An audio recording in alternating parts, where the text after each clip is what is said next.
नमस्कार दोस्तों, welcome to D के चैनल।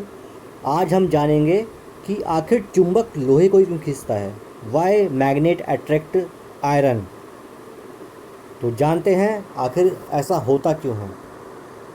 तो दोस्तों, टू अंडरस्टैंड दिस टॉपिक, इसको पढ़ने के लिए पहले हमें कुछ एक कॉन्सेप्ट समझना पड़ेगा फिज़िक्स का, कि आखिर ये जो मैग्नेट है, जो चुंबक है, और जो ये मेटल होते हैं जैसे लोहा हो गया, आयरन, कॉपर, गोल्ड, सिल्वर, इनमें क्या अंदर, क्या इसका स्ट्रक्चर है, वो समझना पड़ेगा। दोस्तों, हम जानते हैं कोई भी मेटल है, कोई भी सब्सटेंस है, उसके अंदर एटम्स होते हैं। क्या होते हैं? एटम्स होते हैं। ठीक, ये एटम्स मूव करते रहते हैं। आपको मालूम है ये एटम्स मूव करते हैं। भाई, एटम के अंदर जो है इलेक्ट्रॉन्स हैं, मीन्स एटम के अंदर चार्ज है। एटम के अंदर चार्ज है। हम जानते हैं व्हेन चार्ज फ्लोज, अगर कोई चार्ज मूव कर रहा है, अगर कोई भी चार्ज मूव कर रहा है तो वो एक काम करेगा, किसका? करंट का। Moving charge, flowing charge is called current. Moving charge is called current. अगर कोई चार्ज मूव कर रहा है मतलब कि वो काम करेगा करंट का। और अगर करंट फ्लो करती है तो दोस्तों, there is a magnetic field.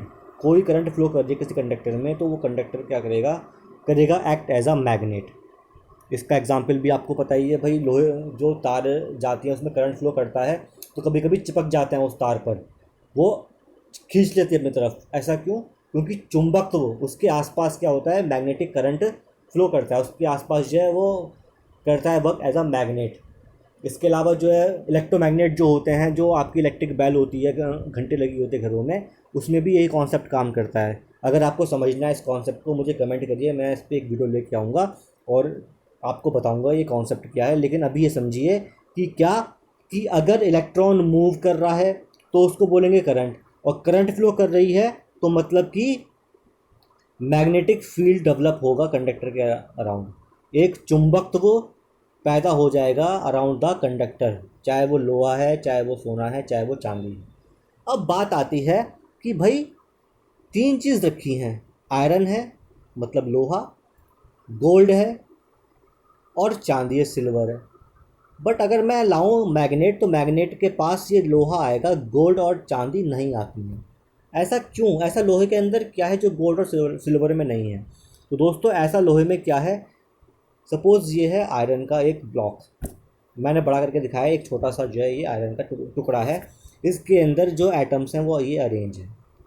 दोस्तों, लोहे में होता क्या है? लोहे में जो है हर एटम में एक अपना स्पिन स्पिन होता है, जिसके अराउंड वो एटम मूव करता रहता है। ठीक है, एक एक्सिस, स्पिन एक्सिस बोल सकते हो उसको, वो होती है।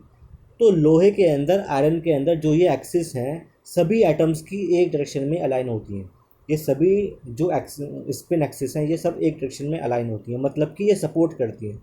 जो इसका मैग्नेटिक फील्ड है वो इसको सपोर्ट करेगा, जो इसका मैग्नेटिक फील्ड है वो करेगा सपोर्ट इसको, जो इसका है वो इसको, जो इसका है वो इसको। इस टाइप से क्या होता है कि एक दूसरे को सपोर्ट करता है मैग्नेटिक फील्ड। तो जब भी हम लाते हैं पास में मैग्नेट, हम लाए पास में मैग्नेट, इससे क्या हुआ? मैग्नेट लाने से इसको जो है क्या मिला? मैग्नेटिक इफेक्ट इसमें डेवलप हुआ। उसने डेवलप किया इसके अंदर, उसने डेवलप किया इसके अंदर। इस तरह से पूरे बार में, पूरे आयरन में एक मैग्नेटिक इफेक्ट डेवलप हो जाता है और ये इस तरफ अट्रैक्ट हो जाता है। तो मेन जो रीज़न है कि आयरन क्यों होता है अट्रैक्ट टुवर्ड्स मैग्नेट, जो यहाँ पर एटम्स हैं आयरन के अंदर, उसके जो स्पिन है, they are arrange in the same direction.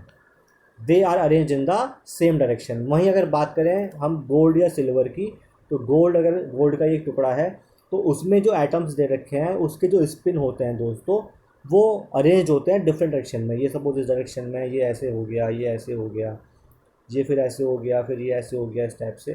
तो ये एक दूसरे के इफेक्ट को कैंसिल कर देते हैं। ये एक दूसरे के इफेक्ट को कैंसिल कर देते हैं और इसके अंदर मैग्नेटिक इफेक्ट प्रोड्यूस नहीं हो पाता, जिससे कि अगर इसके पास हम लाते भी हैं मैग्नेट तो मैग्नेट इसको अट्रैक्ट नहीं कर पाती।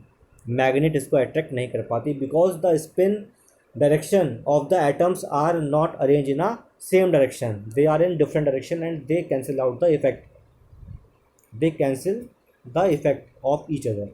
That's why when we bring magnet near gold or silver, it does not attract the gold and silver. But if we bring this magnet near iron, it is attracted because the spin direction of the atoms in iron are in same direction. तो वो support करता है। जो magnetic effect है वो बढ़ जाता है आयरन के अंदर। तो दोस्तों उम्मीद करता हूँ कि आपको समझ में आया होगा कि why magnet attract iron but not gold and silver.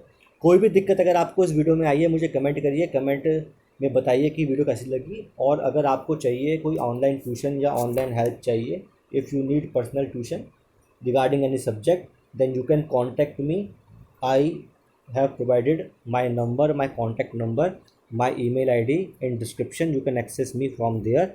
और कोई भी काउंसलिंग वगैरह चाहिए आपको, then you can reach me through that number. Till then, goodbye.